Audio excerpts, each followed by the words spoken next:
자, 문학책을 보세요. 정가정 먼저 들어드리겠습니다. 34쪽.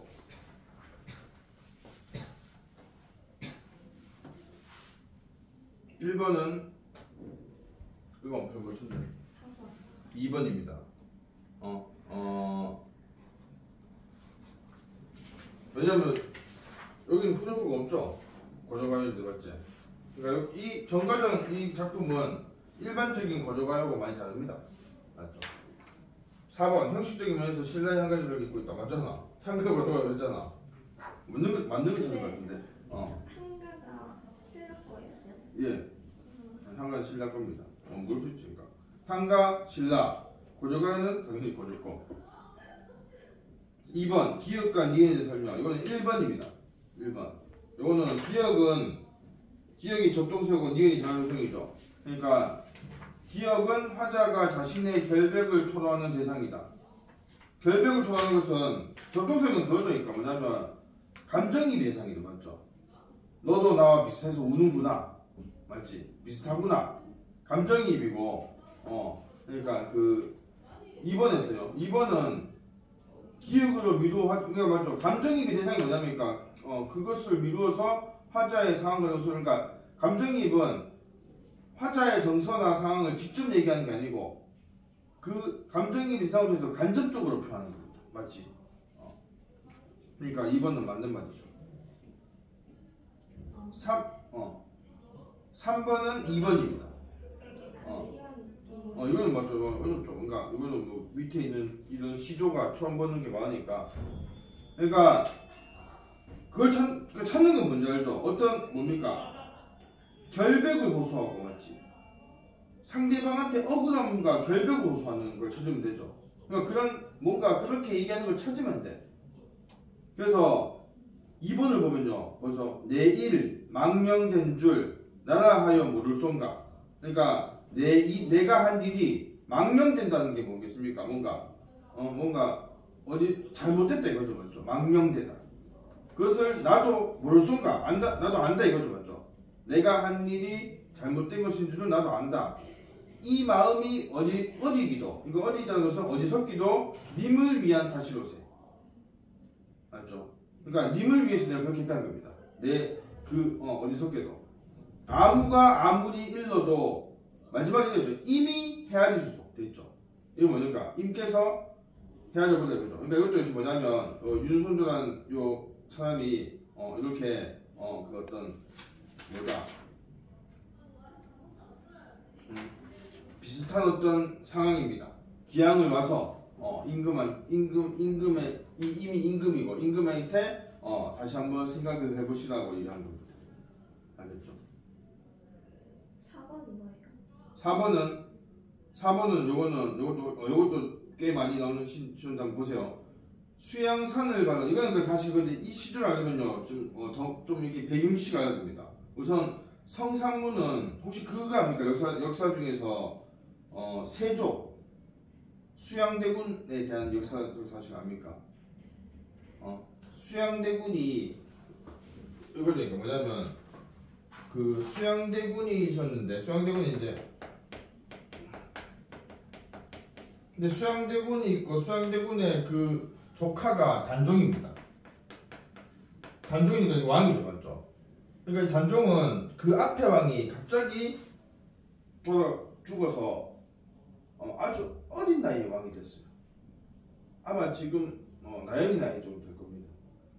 그래서 그 어린 왕이 됐으니까 수양대군이 원래 권력에 대한 야욕이 있었기 때문에 단종을 맞죠. 자기 조카를 맞죠.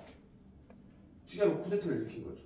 그래서 수양대군이 뭡니까? 단종을 그러니까 뭐 죽인 건 아니고 결국은 나중에 죽었지만 저 멀리 귀양 보내고 자기가 세조가 됩니다. 세조 왕이 된 겁니다. 그러니까 뭡니까? 이거는 그 당시 많은 시대들보다 저렇게 하면 안 된다. 저거는 잘못된 일이다. 먼저 얘기했지. 그래서 다시 단종을 복귀시키고 세조를 폐위시키려고 했던 그 꿈이었습니다. 그러니까 세조를 다시 죽이려고 한 거죠. 그걸 꾸미다가 마지막에 발각됐죠. 그래서 죽은 신하가 6명이 있어요. 그러니까 사육신. 6명이 생명 죽었다. 사육신. 들어봤죠? 사육신. 생명 봤죠? 사육신. 사육신 중 한 명이 누구다? 성삼문. 여기 이 시를 지었습니다. 알죠? 그래서 이런 게 있고, 그래서 보면 이 성삼문이 지은 겁니다. 수양산을 바라보며 이제를 하노라. 그러니까 수양산이 뭐냐면 그때만 세조가 수양대군이었죠. 그러니까 수양산이라는 것이 두 가지 뜻이 있습니다. 또 하나 얘기하는 게 뭐냐면 이 이제가 뭐냐면요. 이제는 또 이건 중국 역사예요. 그러니까 이 시조는 사실 우리 조선의 역사와 중국 역사의 일부분 알고 있어야 알 수 있습니다. 이제는 백이와 숙제라는 두 인물입니다. 이 두 인물은요, 뭔가 이렇게 높은 벼슬, 그러니까 뭔가 벼슬을 할 기회가 있었는데, 난 이런 거 싫다. 난 그냥 이런 어떤 권력이나 이런 속세 이런 가치 싫다. 우리는 자연에 들어서 살겠다. 해서 이 두 명이 자연에 숨어 산 곳이 수양산이라는 거죠. 여기서 나무를 캐먹다가 샘을 마쳤다. 이렇게 고사리 나무를 캐먹다가. 그래서 근데 뭐냐면 지금 이 시조는 이렇게 있죠. 수양산을 그 이제가 숨어 살던 수양산을 바라보면서 요 이제를 한다는 것은 탓하는 겁니다. 좀 비판한다 이겁니다. 이 사람들은 이렇게 어디 보면 뭐고 선생님 잘못 얘기한 게 있다. 백숙제는 그냥 숨어 산 게 아니고 여기도 그러니까 왕조가 바뀌었어. 그래서 원래 왕조가 이제 딴 왕조가 됐기 때문에 나는 이 바뀐 왕조는 우리 임금이 아니다 해서 숨어 산 겁니다. 선생님 잘못 얘기했다. 그러니까 어디 보면 이 성삼문과 비슷하게 맞죠. 여기도 왕이 바뀌었는데 나는 단종의 신하지 세조는 내 왕이 아니다 이런 거니까 맞지. 그런 비슷한 부분이 있습니다. 그래서 근데 그 이제를 이 백여숙제는 어떤 거니까 여기 보면 신하의 어떤 거는 충성, 지조와 절개의 상징인데, 근데 그런 사람들을 좀 비판하고 있습니다. 왜? 주려 죽으신들, 굶주려 죽더라도 이런 뜻입니다. 채미도 하는 거. 채미가 뭐냐면 고사리를 키워 먹는 겁니다. 아까 했지만 요 수양산에서 맞죠? 그러니까 채미, 고사리를 키워 먹을 때가 맞죠? 근데 그렇게 한 것에 대해서 문제 삼는 겁니다. 왜? 아무리 푸세의 것인들 귀 니 따에 낫다니 돼 있죠. 그러니까 뭐냐면 아무리 푸세의 것이 뭐냐면니까 풀 알죠? 풀이 아무리 풀인들 그것이 누구 땅에 낫냐? 그러니까 백이숙제 너가 지금 섬기기 싫다고 했던 그 왕조가 다스린 땅에 낫기 때문에 그것도 먹으면 안 되고 그냥 굶어 죽었다 이 말입니다. 그러니까 더 엄격하게 얘기하는 거죠. 맞죠? 그것도 먹으면 안 되지 이런 뜻입니다. 그러니까 이거는 뭐 진짜 이 성삼문이 백이숙제를 진짜 나쁘게 얘기한 나쁘게 생각한 게 한다면 뭔가 내가 가지고 있는 단종에 대한 그런 충성심이 지조와 절개가 그만큼 아주 굳건하다는 느낌입니다. 알죠? 난 그것도 안 먹을 거다 이겁니다. 결국 요 4번은 뭐다니까 어떤 임금에 대한 그런 변치 않는 지조와 절개를 주제로 하고 있기 때문에 조금 다릅니다. 이것도 임금에 대한 걸 얘기하지만 2번은 그러니까 임금에 대해서 결백을 주장하는 거 억울함을 호소하는 거라면 4번은 임금에 대한 어떤 그런 충성심을 변치 않겠다는 얘기입니다. 좀 달라요.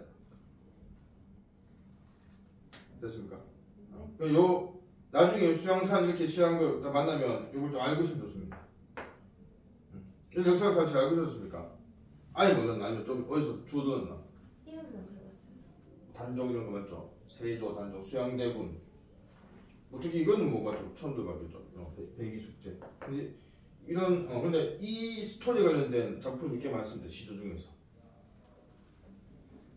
자, 그럼 4번은 접동새가 한의 표상으로 형성하는 이유를 알기 위해서 접동새와 관련된 자료를 찾아보았다. 접동새는 거기 보면 과학서는 뭐가 됐습니까? 야행성인 서쪽새는 우선 읽어볼게요. 두견새의 방언이고 주는 낮에 활동한다. 낮에 두견이 있던 나무의 같은 위치에서 밤에는 서쪽새가 울어 두 새를 혼동하는 경우가 많다. 야행성인 서쪽새는 잘 발견되지 않고 낮에 보면 두견이 발견되므로 대부분 두견이 서쪽하고 밤새 운다고 생각한다. 이렇게 있죠. 그러니까 야행성이란 말이죠. 맞죠? 그래서 밑에 보면 접동새가 한의 표상으로 형성화된 이유는 주로 고독함이 절실하게 느껴지는 밤에 서쪽새가 어떤 소리겠노? 밤새 우는 소리를 듣고 그러니까 뭐 서쪽세는 실제 뭐 그런 뭐 어떤 감정이 없겠지. 그런데 뭡니까? 유독 저 새는 밤에 이렇게 남들 다 잘 밤에 오니까 뭔가 어떤 고독하거나 사연이 있다 이렇게 본 거죠. 그래서 서쪽 새가 동양에서는 어떤 그런 한의 상징으로 나와 있습니다. 그 빈칸에는 밤새 우는 소리라고 합니다.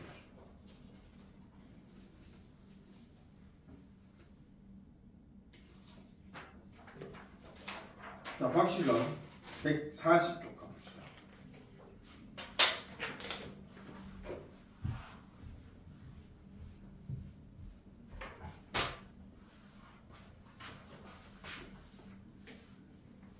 이건 답을 쭉 볼게요. 이거는 1번은 1번, 2번은 2번, 3번은 3번, 4번은 1번, 5번은 상공이 박씨를 며느리로 맞이한 까닭은 무엇인가?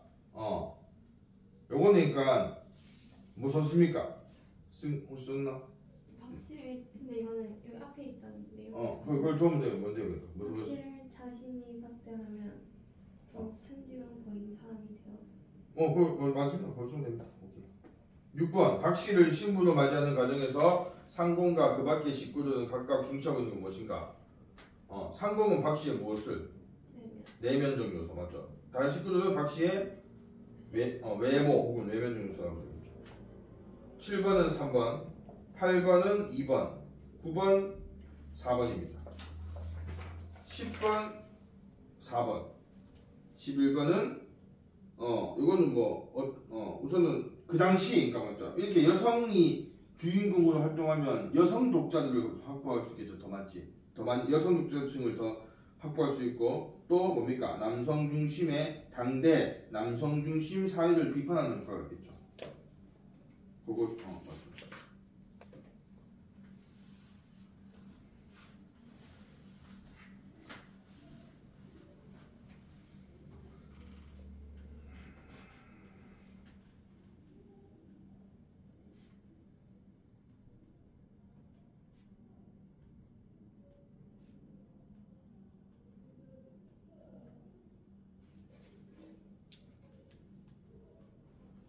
뭐 선생님들 질문 있어요? 몇 번? 3번에서 예. 2번이랑 3번 선지를 헷갈렸어요. 니은이 뭐였지?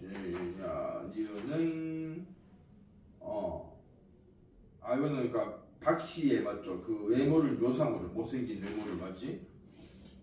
그러니까 2번 앞으로 인문에게 닥치고는 암시하고 있다. 그러니까 못생긴 외모 때문에 그 뒤에 읽어보면 고난을 겪잖아. 그러니까 암시하고 있다고 볼 수 있죠. 그러니까 지금 안 읽어봐도 근데 그 만약 근데 나중에 읽어보고 그거 아는 건 암시가 있지 않습니까? 근데 지금 보면 이게 앞에 상황이 뭐였습니까? 신부로서 가죠, 맞지? 신부로서 가는데 외모가 이렇게 못생겼으면 뭔가 그런 그러니까 예쁜 거보다는 뭔가 고난이 있을 것 같잖아. 그렇게 보면 되겠습니다. 근데 3번은 맞죠. 외면 묘사로 해서 이거는 이 소설하고 맞죠. 보면 안 맞죠. 그러니까 외면이 못생겼다고 해서 내면까지도 그렇다고 보면 안 되잖아. 맞지? 그러니까 외면 묘사가 내면 묘사로 이어지면 안 되겠죠. 내면 특성으로 이어지면 안 되겠죠. 그다음 4번. 디귿에서 상공이 10여개 말하는 방식. 디귿이 뭐냐면 오늘날 신부를 보니 내 집이 덕이 많고 내 몸에 무궁한 경사가 있어. 그러니까 이렇게 뭔가 박씨를 내가 천대 만들겠다 마음 먹고 봤지. 자기 아들한테 이렇게 얘기하는 거 아닙니까? 그러니까 이거는 자신의 신념을 바탕으로 권유하고 있다고 하는 거 맞지 않겠나? 몇 번 했어요? 2번이요. 2번. 자신이 우위에 있음을 내세우며 아버지로서 맞지? 뭐 2번이 틀린 사실은 아니지만 근데 여기서는 그렇게 하면 뭐 이런 거죠. 만약 2번 같이 되면요 뭔가 아버지로서 뭐 네가 내 자식이니까 이런 게 있어야죠. 맞죠? 1번은 신념은 그러니까 그 앞에 제시돼 있잖아. 자기가 그렇게 마음을 먹었잖아. 맞죠? 못생겼다고 내가 박대하면 안 된다 이렇게 얘기했으니까 생각했으니까. 그 밖에 9번 이거에 나타난 정기적 요소가 뭐라고 했습니까? 비현실. 비현실적인 거. 여기서 그러니까 박씨가 맞지 도수를 부려서 청나라 군사를 공격하는 그런 장면이겠죠. 그러니까 그러니까 여기서는 도수를 통해서 청나라 군사를 물리치는 거니까 아까도 얘기했던 그런 뭡니까 역사적 피해를 정신적으로 보상받는 민중의 심리를 투영되는 거겠죠. 3번이죠. 3번은 시공간적 배경이 초현실 세계라는 것은 근데 박씨가 지금 이렇게 청나라 군사하고 전쟁을 벌고 있는 것은 현실 세계 아닙니까? 초현실 세계는 뭐 초현실 세계가 무슨 말인데 초현실 세계. 초현실 세계는 뭔가 저승, 하늘나라 이런 거 있잖아. 영궁 이런 게 초현실 세계죠.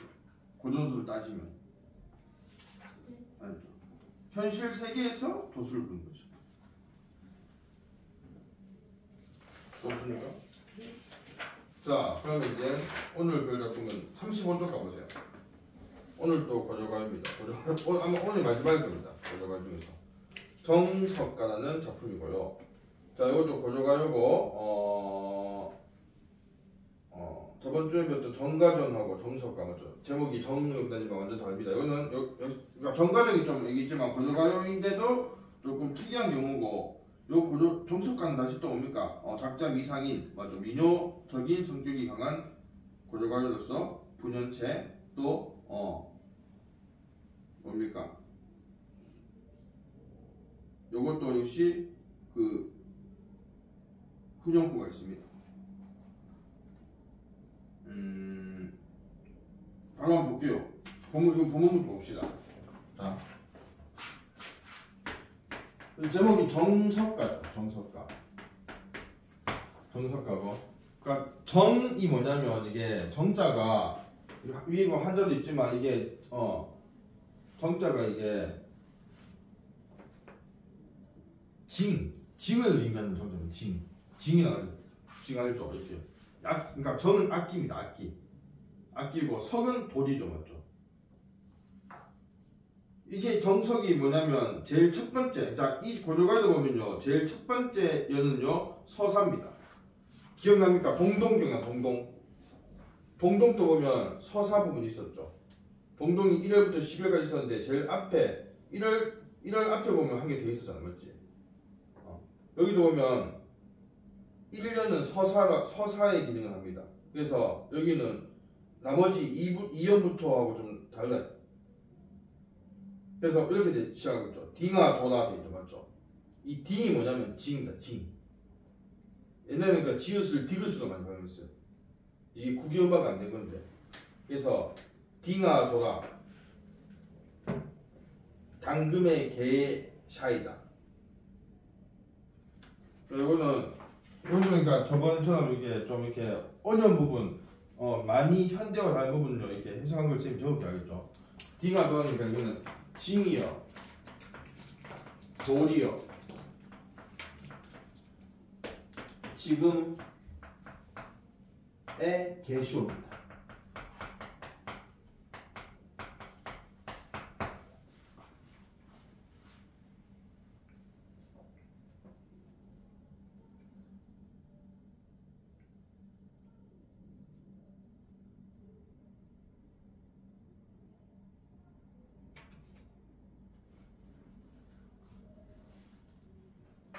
그래서 요 징하고 도는요, 요거를 악기로 보기도 하고 악기 맞죠? 있지만 징이나 돈이나 악기의 어떤 유형이라 보기도 하고 아니면 이걸 뭐냐면 임금님을 얘기하라고 얘기하는 겁니다.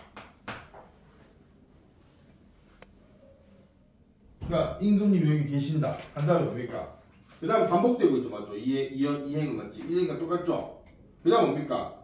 선왕성대의 노니아지이다 이렇게 있죠. 노니아와 지이다. 그러니까 선왕성대는 역시 이것도 태평성대 살기 좋다 이겁니다. 역시 그러니까 이것도 보면 그 동동도 이런 게 있었죠. 그 다음 노니와 지이다 이거는 그러니까 놀고 싶다는 겁니다.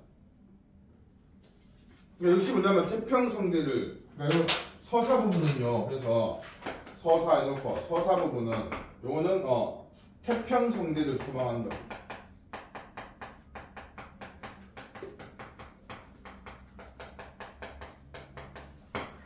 그러니까 서사 부분은 너무 뭐 많이 생각 필요 없이 마지막 행에 선왕 성대의 논의와 지인다. 그러니까 선왕 이 뭐고 임금님이 자신은 이 시대가 태평성대가 되었으면 좋겠다는 얘기입니다. 그래서 이건 태평성대를 소망한다.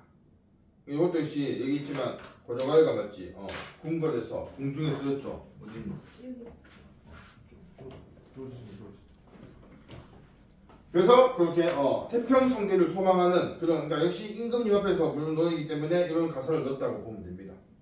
그다음 이제 2절부터 보면 삭삭기 세모 여기서부터 이제 보면 여기 보면 반복되는 게 많습니다. 그러니까 이게 지금 길어 보이지만 사실은 맞죠? 1 삭삭기 세모되고 반복되고 있지. 그다음 구운 밤 닷대를 싣고 있다. 그다음 그 밤이 이것도 반복되고 있죠. 그러니까 지금 1, 2하고 4, 5가 반복되고 있습니다. 맞죠? 그러니까 이거는 두 번 해석할 필요 없겠죠. 그리고 이제 보면 나머지 2연부터는 보면 비슷한 내용입니다.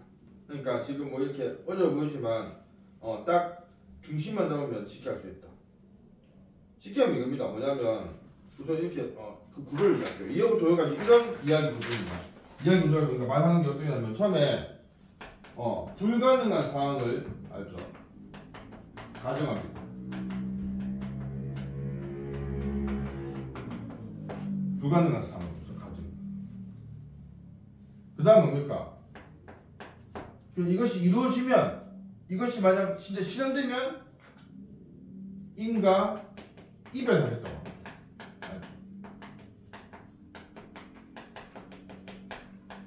이렇게 얘기합니다. 알죠? 이연이요? 모든 년이 다 이런 구조입니다. 그러면 결국은 뭡니까? 이렇게 얘기한다는 것은 결국은 이별하겠다는 얘기가 아니다는 얘기입니까? 응. 만약 내가 이렇게 얘기한 거죠. 만약 내가 나연이한테는 좋은 신발 100만짜리 사줄게 이렇게 얘기했어. 그럼 내가 정말요? 하지 않았지. 내가 남북통일되면 남북통일은 완전 불가능한 거 아니죠, 맞죠? 되긴 될 수도 있겠죠. 하여간 그렇게 근데 지금 이 시대에는 맞죠. 지금 요즘 보면 남북통일이 쉽진 않잖아. 근데 만약 남북통일되면 내가 뭐 혹시 비싼 신발 사줄게 하면 맞죠. 네가 예 이렇게 되겠지. 그러니까 이렇게 비슷한. 그러니까 이거 뭡니까? 임과 이별하겠다 안 하겠다. 맞죠. 임과 이별하지 않겠다는 헤어지지 않겠다는.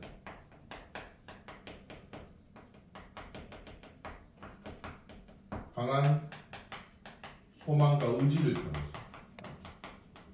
이런 식으로 그러니까 남은 연이 다 이렇게 이어집니다. 그러니까 우리는 보면서 뭐냐 각 연에서 어떤 불가능한 상황을 설정하지만 하면 됩니다. 알죠? 자 삭삭기는 바삭바삭한 이런 뜻입니다. 왜? 그냥 그런 표현이 있었다는 게. 삭삭기. 아무리 이거는 근데 얘기했지만 이런 거는 다 이제 학자들이 이렇게 맞죠. 다 연구해서 해석한 거죠. 실제 뭐 그런 거는 뭐 그냥 삭삭기는 새 몰애 이거는 몰애가 모래입니다. 모래. 그러니까 새는 간을 세자에서 뭔가 사각사각한 가는 모래에 별해는 요건 한번 나왔죠 그때 별항이 절벽이 맞죠. 그러니까 여기 이연을 여기서 사각사각 가는 모래 별항이.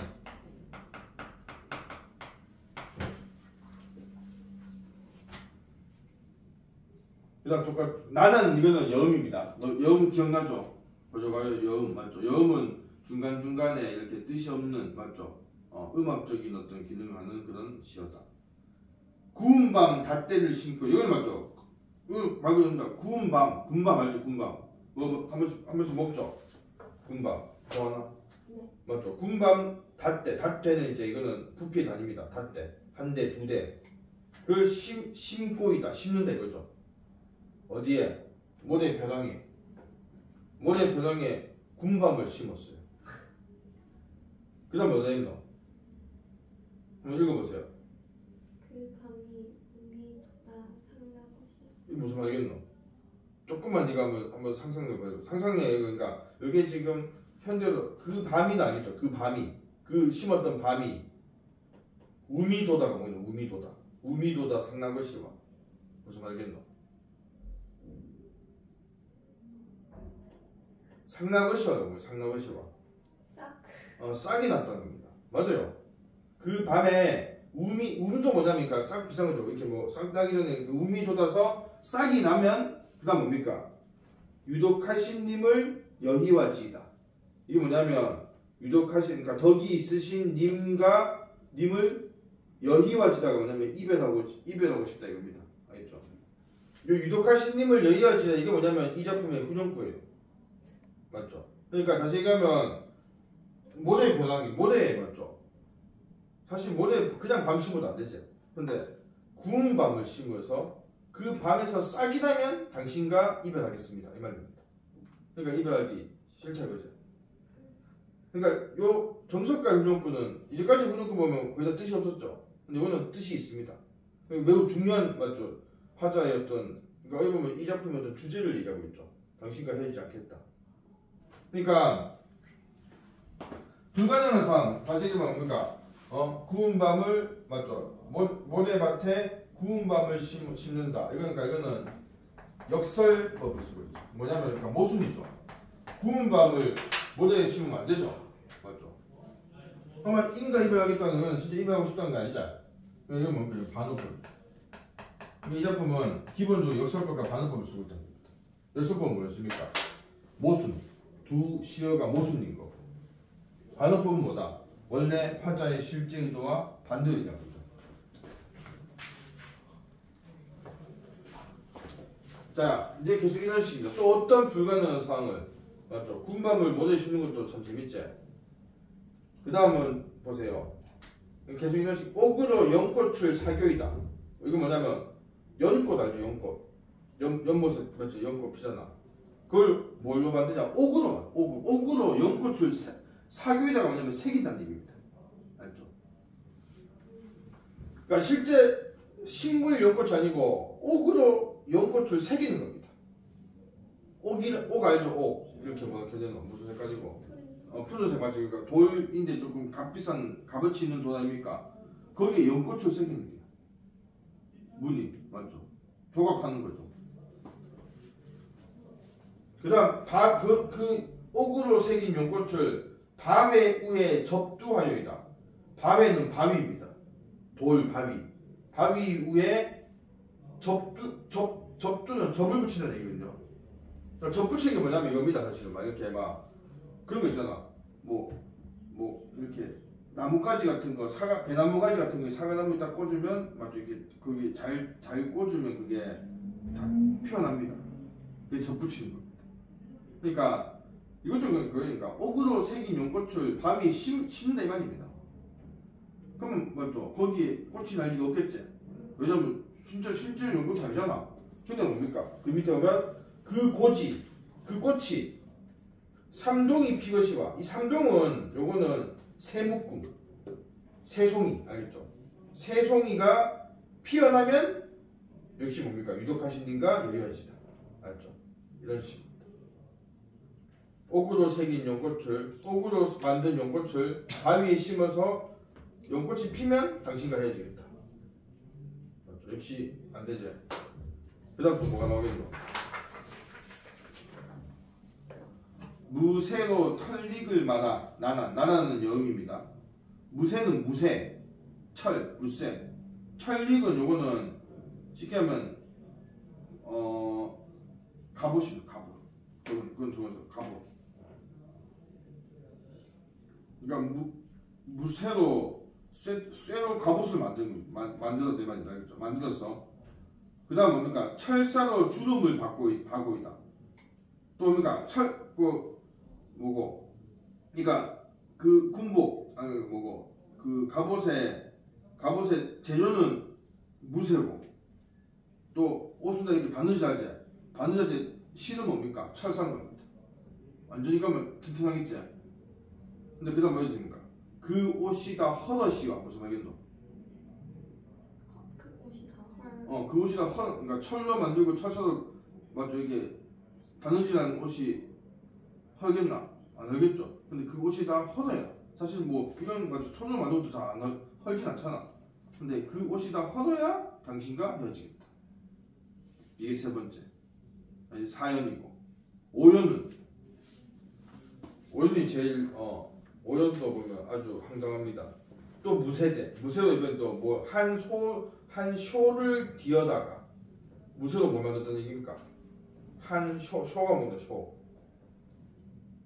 쇼가 쇼나겠죠. 소입니다. 소. 음매소. 이제 무쇠로 소를 만들었습니다. 소를 만들어서 그 어디에 놓고 놓는다. 철수산이죠. 철수산은 뭐냐면 철은 철입니다. 철자. 수는 나무 숫자입니다. 그러니까 쇠로 된 나무가 있는 산입니다. 그러니까 소도 무쇠로 만들었고 산의 나무도 철로 돼 있어. 알겠나? 이거 뭡니까? 그 소가 철로 된 풀을 먹어야 당신과 헤어지게 됩니다. 그렇죠? 다 말이 안 되죠. 근데 다 어거지죠 이거는. 하지만 그만큼 뭡니까? 당신과 이별할 수 없다. 그러니까 이것도 보면 이별을 맞죠? 이별에 대해서 거부하는 거지. 근데 여기는 근데 뭐 상대방이 뭐 헤어지자는 얘기는 안 했으니까 그냥 뭡니까? 난 당신과 이별할 수 없다. 난 당신 옆에 항상 있겠다. 이런 것을 이렇게 표현한 겁니다. 이 제품은 뭐 물론 이렇게 단어나 이런 게 낯설어서 어렵지만 근데 맞죠? 아까 설명했지만 이 구조만 알고 있으면 좀 더 이해하기 쉽다. 맞죠? 불가능한 상황을 얘기한 다음에 그것이 되면 이별하겠다 하면서 맞지? 그러면 요 불가능한 상황을 얘기하는 부분은 역설법이죠. 여기는 말이 안 되니까. 원래 역설법은 말이 안 되는 거니까 맞지? 그다음 헤어지겠다는 것이 이게 되면 헤어지겠다는 거니까 헤어지지 않겠다는 얘기죠. 이건 반응법의 무슨 마지막에 하게 되었죠. 근데 이거는 지금 다시 또 가정한다 이거. 근데 잘 보면 이거는 읽어볼게요. 구슬이 바위에 디신 달, 긴 땅 그쳐지니까 주문회를 외어금 여신달, 신의 땅 그쳐지니까 이거에서 본 적 있다 이거. 구슬이 바위에 떨어진들 끊이야 끊어지겠습니까? 천년을 외롭게 살아간들 믿음이야 끊어지겠습니까? 이거 어디서 넣어? 저번 지지난주에 배웠던 석유물고기 두 번째 연이었죠. 그때 설명 한번 얘기했습니다. 맞죠? 이거는 그러니까 이 부분은 이렇게 정리하세요. 어디로? 이게 그러니까 지금 1, 2, 3, 4, 6년이죠. 정석가 6년은 이 부분은 서경별고 우리가 배웠던 이연과 유사하잖아요. 그럼 이건 뭐냐? 이걸 통해서 우리는 뭐 할 수 있는가? 이 고려가요가 그때 한번 얘기했지만 고려가요의 어떤 구전성, 민요적 특징을 알 수 있는 부분이죠. 그러니까 고려가요는 어떤 뭐 개인이 딱 창작해서 고정된 게 아니고 사람들 사이에서 계속 이렇게 맞죠? 유행되고 있었다는 거지. 그러니까 특정한 이런 부분이 그러니까 어떤 연인 간의 사랑이 변치 않는다라는 것을 구슬과 끈이라는 것으로 비유해서 표현한 것이 이게 좋은 비유다 해서 석유물고기도 있고 또 정석가에도 여기 썼다는 겁니다. 그러니까 구전성이 뭐냐면 입에서 입을 전해지는 거. 민요적 특성. 그러니까 민요는 얘기했지만 딱 개인 창작이 아니고 그러니까 이렇게 썼다고 해서 그럼 정석가가 서양불교 표준했네 이렇게 하는 게 아니죠. 맞죠? 그냥 민요이기 때문에 이렇게 비슷한 부분이 있다는 겁니다. 이렇게 이해하면 되겠습니다. 여기까지. 그 다음 오늘 그 소설은 뭐냐? 몇 쪽 가냐면 143쪽 가보겠습니다. 자, 구운몸이라는 작품. 이거는 좀 중요한 작품입니다. 이거는 김만중이라는 사람이 썼고요. 제목이 구운몸이죠. 근데 구운몸이 다 한자가 그게 어려운 한자가 아니죠. 구자는 무슨 문자입니까? 9이죠, 맞죠? 9. 숫자 9제. 우는? 맞아요. 오, 좋았어. 몸까지 알면 진짜 대단해. 몸은? 맞아요. 다 맞다. 아홉 구자에다가 굳은 문자에다가 꿈몽자입니다. 뭐 근데 뭐 당장 맞죠? 아홉 구름에 꿈 이거 이상한 거 같지? 그러니까 나중에 다시 한번 얘기하지만 이 제목에 각각 글자가 어떤 의미가 있습니다. 그거는 나중에 얘기할게요. 좀 보겠습니다. 우선 선생님 잠깐만 얘기하면 이겁니다. 자, 이게 지금 일부분이 나오는데, 자, 성진 이 주인공은 성진입니다. 성진은 스님, 나이는 한 10대 청소년, 스님입니다. 성진의 스승이 있습니다. 육관대사.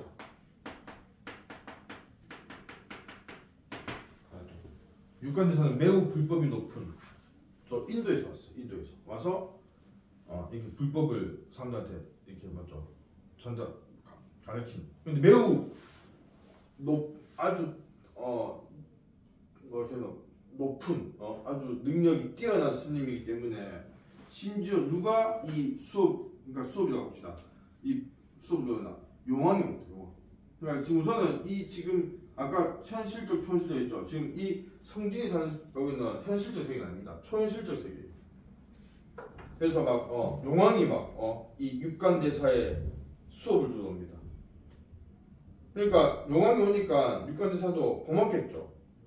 그래서 그 고마운 표시를 저희 불교 수업에 와주셔서 감사합니다. 그걸 직접 가지 않고 제자인 성진을 용왕한테 보냅니다. 용왕한테 보내면 어디 가겠노? 용궁 가겠지. 성진이 용궁 가는 거예요. 그러니까 여기가 맞죠? 현실적인 그런 공간이 아닙니다. 그래서 갔는데, 그래서 이제 보세요. 거기 143쪽에 보면 거기가 성진이가 용왕한테 간 겁니다. 보세요. 이때 성진이 동정이 동해 바다입니다. 그렇죠? 동해 바다에 가 물결을 헤치고 수종궁, 그러니까 이게 용궁이겠죠. 수종궁에 들어가니 용왕이 그 기뻐하여 몸소 여러 신하들을 거느리고 궁문 밖에 들어가 자리를 정한 후에 성진이 땅에 엎드려 이 대사가 누구였습니까? 육관대사겠죠. 자기 스승님. 육관대사의 말씀을 낱낱이 아니다. 그럼 어떤 말이겠습니까? 매번 나의 수업에 강의에 와줘서 감사합니다.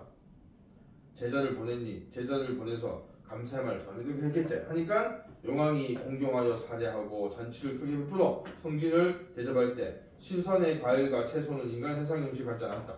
맞죠? 그건 용왕이 준 거니까 다 맞죠. 인간 해상까지 아니겠지.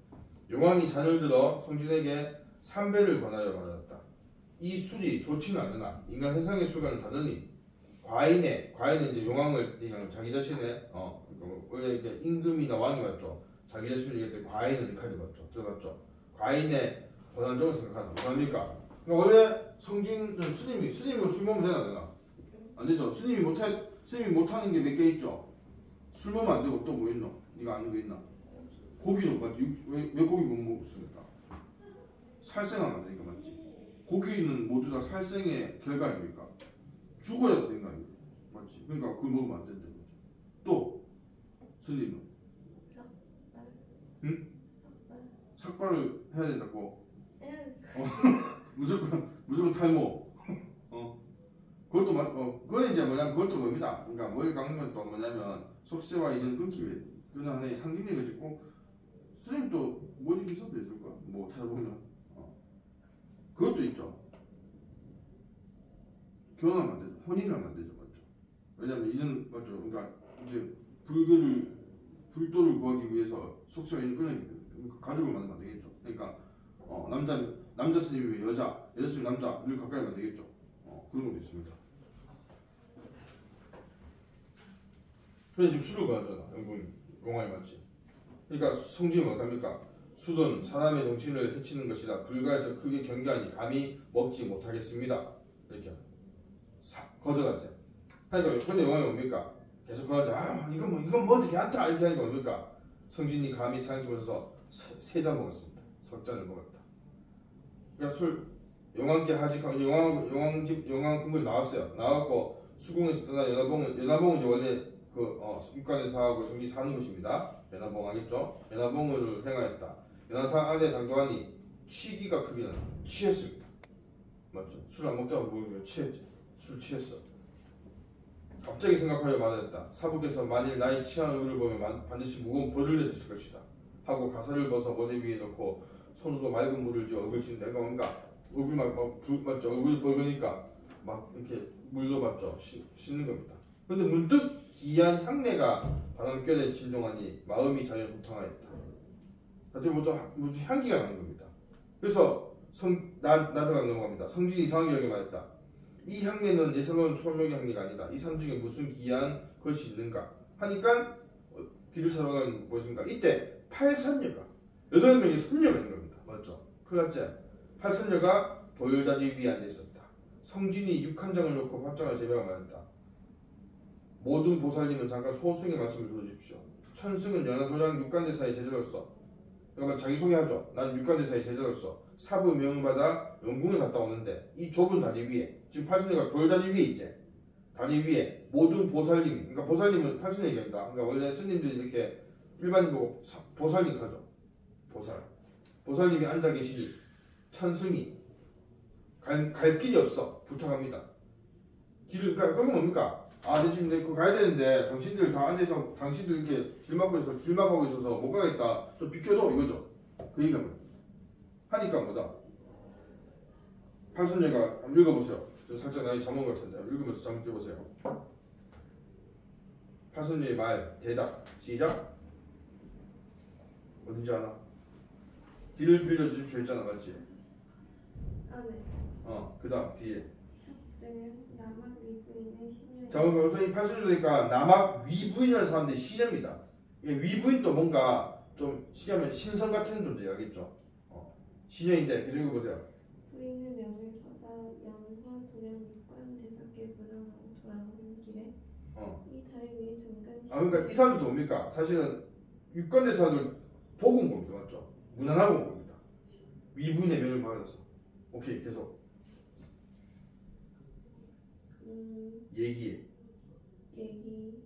얘기란 책에 뭐가 있노? 얘기에 남자는 왼편을 보고 여자는 오른편을 본다 하였습니다. 첩들이 먼저와 앉았으니 원컨대 화상께서는 다른 길을 구하십시오. 무슨 말입니까? 한마디로 얘기하면 네가 이해한 걸 얘기해보세요. 이 팔선녀들이 뭐라고 얘기하고 있는 겁니까? 팔선녀들이 먼저와 있었으니 니는 당신은 다른 딴 길로 길로 가라 맞죠? 못 비키게 되겠죠. 그렇지. 이렇게 얘기합니다. 하니까 무덤 깊고 닫은 길이 없으니 어디로 가라 하십니까? 이렇게 얘기하죠. 하니까 선녀가 옛날에 달마존자라는 대사는 연꽃잎을 타고도 큰 바다를 육지같이 왕래하였으니 하상이 진실 육관대사의 제자라면 반드시 신통한 도술이 있을 것이니 어찌 이 같은 조그마한 물을 건너기를 염려하시며 앉아기를 하시는 무슨 말입니까? 당신 육관대사 제자라면 육관대사 같은 훌륭함을 제자라면 당신 도수를 볼 줄 알잖아. 근데 이거 이 조그만 시냇물도 못 건너고 있나 이 말이죠. 그냥 건너가면 되잖아 이렇게 얘기하는 거죠. 하니까 뭐합니까? 성진이 크게 웃으면서 모든 낭자의 뜻을 보니 이는 반드시 값을 받고 길을 빌려주시고자 하는 것이니 본디 가난한 중이라 다른 보안은 없고 다만 행정에 지닌 108염주가 있어. 염주 알죠? 그 스님들 이렇게 하는 거 있잖아. 이렇게 생긴 거. 맞죠? 이렇게 이 108개 있는 거죠. 염주가 있는 겁니다. 그걸 어떻게 합니까?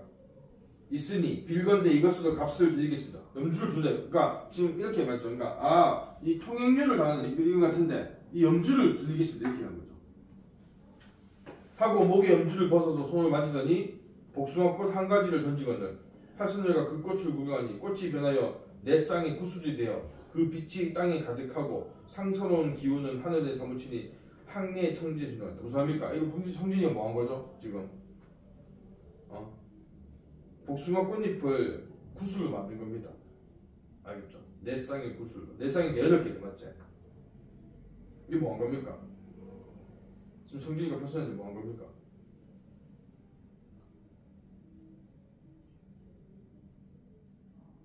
도수를 불렀잖아 맞지? 이거 어떤 의도입니까? 네가 봤을 때 플러팅이죠 맞죠? 정확합니다. 술 취해서 지금 팔선녀 예쁘겠지? 아름답겠죠? 8명 아닙니까? 평소 같으면 맞지? 나는 스님이니까 이게 지금 술도 취했고 하니까 막 그러니까 요 나무 그러니까 거기 뭐고 마지막에 이 내성의 구슬로 향내가 천지 진동하였다. 그 옆에 이렇게 보세요. 성진이 팔선녀에게 도수를 부려 플러팅을 쓰면 좀 그렇겠죠. 국어 수업이니까. 플러팅을 우리말로 바꿔보자. 수자별금.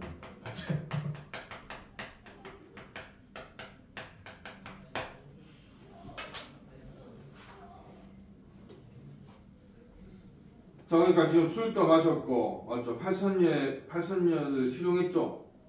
스님으로서 해야 될 일을 하면 안 될 일을 한 겁니다. 맞죠? 육관대사가 이걸 알았겠나 몰랐겠나? 알지. 육관대사는 장난 아닙니다. 육관대사는 아주 그냥 보통 스님이 아니야. 맞죠? 봐라. 지금 성진 이 제자도 도수를 쓰고 있지. 육관대사 어떻게 했노? 거의 신급이 나겠죠. 신급. 그래서 이미 다 알고. 그래서 그러니까 성진은 뭡니까? 이렇게 돌아와서 막 번민에 빠진 겁니다. 내가 이렇게 뭐고 쉽게 말하죠. 스님이 돼갖고 아무것도 못하는구나. 나도 남들처럼 막 벼슬도 하고 남자로서 이렇게 막 저렇게 아름다운 부인도 두고 싶다. 팔선녀같이 이렇게 막 이런 생각이 막 빠진 겁니다. 맞죠? 잘 스님으로 잘 살다가 맞죠? 이렇게 된 겁니다. 그래서 육관대사가 어떻게 하냐? 성진을 꿈을 꾸게 합니다. 알겠나? 꿈을 꿔서 우선은 지옥에 떨어뜨리고 다시 태어나게 합니다. 어떻게? 그래서 이 성진이가 뭐가 되냐? 다시 태어나. 알죠? 누구로? 양소유라는 사람. 양소유. 남자. 소유하니까 여자가 안 나. 그럴 수 있죠. 양소유. 태어나니까 뭐냐? 부모가 금수저. 이미 높은 어떤 재상의 집안에 아들로 태어난 거죠. 그리고 뭐다? 능력도 매우 뛰어난 사람. 그래서 과거 시험에 급제해서 벼슬을 하고 또 뭡니까? 벼슬 계속 승승장구 아주 높은 벼슬까지 가고 또 나를 위해서 전쟁에도 이기고 공도 많이 세웁니다. 쉽게 뭡니까? 진짜 원했던 그 삶을 산 거죠. 더구나 플러스 뭐다? 이 팔선녀도 사실 같이 꿈을 꿉니다. 다 육관에서의 어떤 그런 다 큰 그림이죠. 팔선녀도 그러니까 뭐냐면 양소가 살면서 이 팔선녀도 다 환생한 겁니다. 8명의 여자로서. 그래서 살면서 이 8명의 여자를 다 만나서 다 부인으로 됩니다. 왜냐면 옛날에 가나자 맞지? 지금 1부 1처지만 옛날에 뭡니까? 1부 다처자제 맞지? 그러니까 2부 2처 6처 맞죠? 좀 이따가 그러니까 2명의 처와 6명의 첩이 되는 겁니다. 8명의 부인을 거느리고 삽니다. 알겠죠? 그렇게 살다가 이제 나이가 먹어서 은퇴했어. 근데 뭡니까? 그렇게 막 모든 것을 다 이루고 맞죠? 이렇게 아름다운 부인이 되는데 역시 지금 나이가 먹고 죽을 때 되니까 뭘 느낀 겁니까? 인생 혐오를 느끼는 거죠. 그래서 뭐냐면 나는 이제 남은 삶은 스님이 되겠다. 알죠? 나의 이 허탈함을 불교 스님이 되어서 내가 도를 구해야겠다. 이렇게 됩니다. 이거 웃기죠, 맞죠? 그 앞에 생에서 스님이었는데 그걸 꿈꾸다가 뭡니까? 그 다음 생에서 모든 걸 다 이뤘는데도 다시 허탈해서 맞죠? 스님이 되는 거죠. 그 순간에 꿈에서 깹니다. 그래서 성진은 뭡니까? 처음에는 뭐지 못하다가 내가 원래 성진이었구나 하면서 스승님이 내가 막 술 먹고 막 팔선녀하고 수작 부리고 이렇게 한 것을 아시고 날 이렇게 깨닫게 해주려고 이렇게 내가 꿈을 꿔서 그 생을 살게 해주고 이렇게 된 겁니다. 이게 이 군몽 이야기예요. 알겠죠? 그래서 이제 여기 보세요. 143쪽에 지금 사실 왜냐면 지금 수작 부린다고 적었지.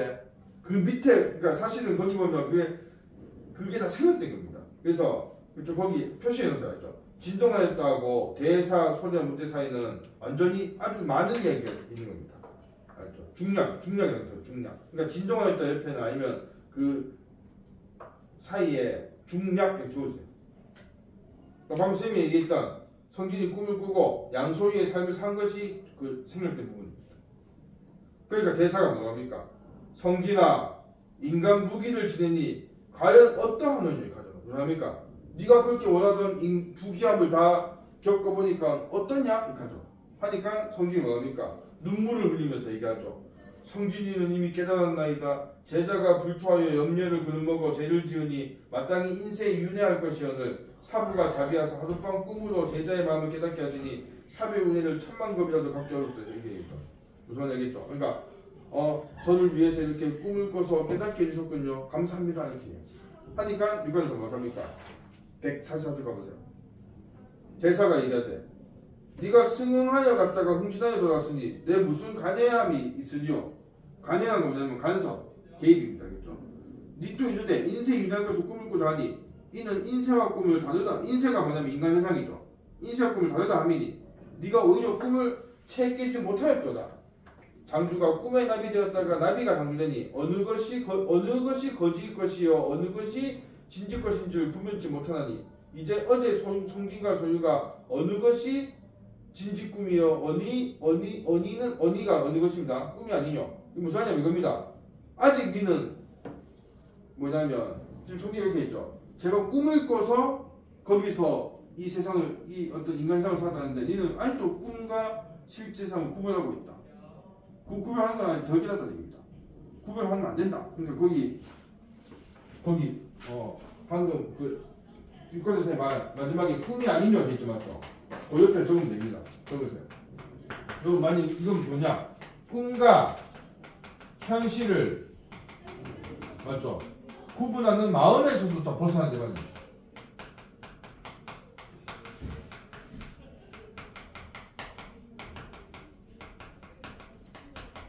이런 의도의 말입니다. 그러니까 원래 불교에서는 맞죠? 뭔가 이렇게 구분하고 구별하는 것을 맞죠? 경계하죠. 왜냐면 그렇게 구별하고 구별하는 것 자체가 어떤 현실의 어떤 그런 사고방식이란 겁니다.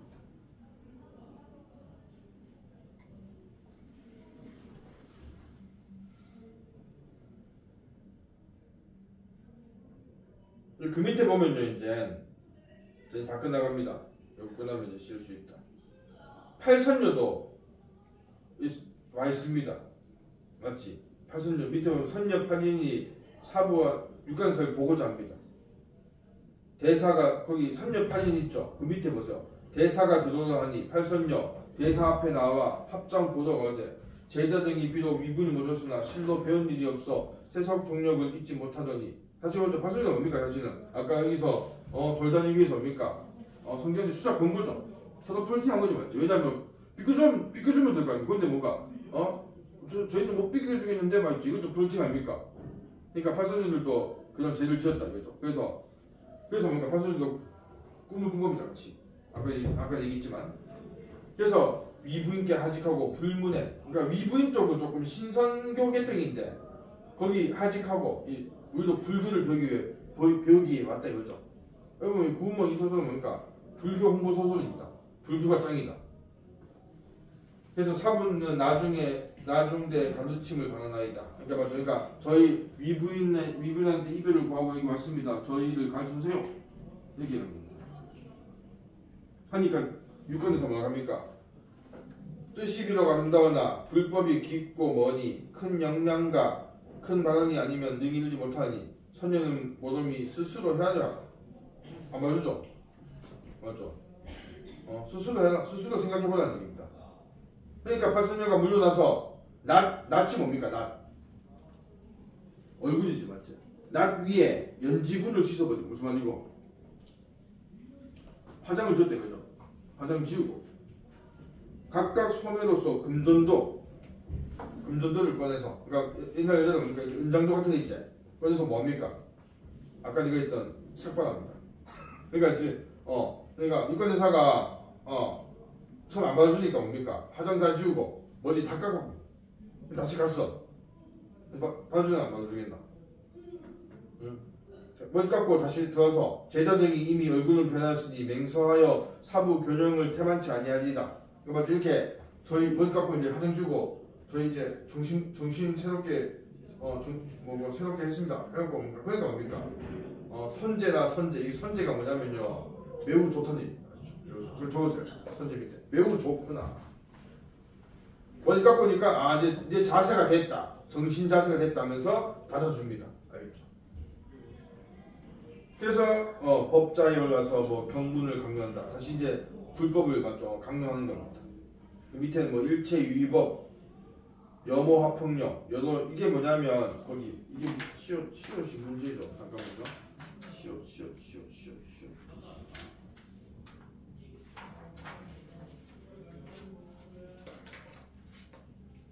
시옷. 거기 요거는 어차피 숙제도 풀 거지만 9번 문제 9번 가보세요. 시옷의 의미가 왜냐면 그 시옷의 의미가 풀이 돼 있죠, 맞죠? 읽어보세요. 그 한자인데 한자를 풀자면 이겁니다. 모든 존재의 본질은 꿈, 환상, 물거품, 그림자와 같고 이슬과 번개 같으니 마땅히 이와 같이 볼지어다. 그러니까 모든 존재는 꿈, 환상, 물거품, 그림자, 이슬, 번개 6개 같다 이거죠. 이 6개의 어떤 공통점이 뭡니까? 모든 존재는 꿈이고 환상이고 물거품이고 그림자고 이슬, 번개 같다. 이 6개는 다 뭐죠? 뭔가 실체가 없고 맞지? 또 순간적이죠. 무슨 말이겠나? 이슬, 번개 같은 건 이슬 같은 건 뭡니까? 아침에 잠깐 있지만 금방 없어지지. 해가 나면. 번개도 뭡니까? 금방 없어지지. 그러니까 모든 존재는 다 뭡니까? 다 뭔가 허무하고 헛되다는 불교였던 사상이죠. 이념입니다. 답은 나중에. 그래서 다시 앞에 가서 이렇게 이제 이런 어떤 주제의식을 얘기하고 있고 그 다음에 이제 뭡니까? 마지막에 보면 마지막이 이제 그겁니다. 마지막에 이제 이 육가대사가 성질을 깨닫게 했지. 육가대사가 원래 인도에서 왔거든요. 그래서 육가대사는 이제 이제 성진이 니한테 맡겨도 되겠다. 나 이제 여기서 할 일 다 했다 하고 떠납니다. 알겠죠? 누구한테 맡기고? 성진한테 맡기고. 그래서 거기 보세요. 거기 작품의 마지막에 뒤에서 넷째 줄 염주와 바리와 정병과 석장과 금강경 1권을 성진을 주고 육가대사는 서천을 갑니다. 알죠? 서천이라는 곳에 가고 이후 성진이 연하 도량 대중을 거느져 크게 교화를 베푼다. 이제 성진이 맞죠? 이렇게 불법을 베푸는 겁니다. 알겠죠? 신성과 용신과 사람과 귀신이 한 가지로 존숭함을 육가대사와 같이 하고 2고가 뭐냐면요 여자 스님입니다. 이 팔선녀가 이제 2고가 인하여 성진을 스승으로 섬겨 깊이 보살대도 얻어 9사람이 한 가지로 극락세를 받는다. 그러니까 나중에 뭡니까? 이 성진과 8선녀가 극락으로 가는 겁니다. 끝. 이런 얘기입니다. 그러니까 뭐 불교적인 어떤 진리를 깨닫는 이야기죠. 그러면 이제 보세요. 이거만 이제 주제십시다. 그럼 이 구가 뭐겠습니까? 구는 뭐겠노? 구는 뭘 의미하겠습니까? 인물이 맞죠? 인물. 누구? 성진과 누구? 팔선녀죠. 잘한다. 이렇게 적어주시고 이거는 구는 뭘 의미하겠습니까? 이건 주제입니다. 이 작품의 주제가 뭡니까? 우리가 막 돈을 많이 버니 뭐 맞죠? 직업이 권력을 추구하고 뭐 공부를 열심히 하고 이런 게 다 뭡니까? 불교에서는 뭐다 다 헛된 것이다. 맞죠? 인생은 무상하다. 주제는 그러니까 이 구름도 마찬가지. 구름도 실체가 없잖아요. 인생 무상. 이 깨닫는 거예요.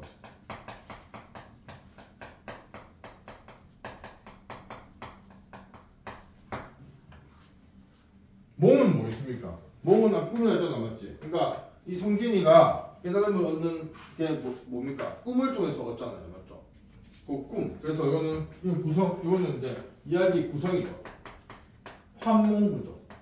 그러니까 주인공 인물이 꿈을 통해서 어떤 사건을 해결하거나 어떤 중심 사건을 겪는 겁니다. 이런 게 고전서를 보면 몇 개 있어요. 꿈을 통해서 인물이 사건을 겪고 해결합니다. 환몽구죠. 꿈에서 깨다. 환몽. 그래서 이 구자, 운자, 몽자 이 제목을 의미하는 한자가 다 어떤 소설 이 작품의 중요한 요소를 담고 있다. 좀 구멍은 사실 어려운 수술입니다, 맞죠? 근데 이렇게 이런 어떤 큰 구조를 알면 그래도 나중에 또 다시 만나도 어느 정도 알 수 있다.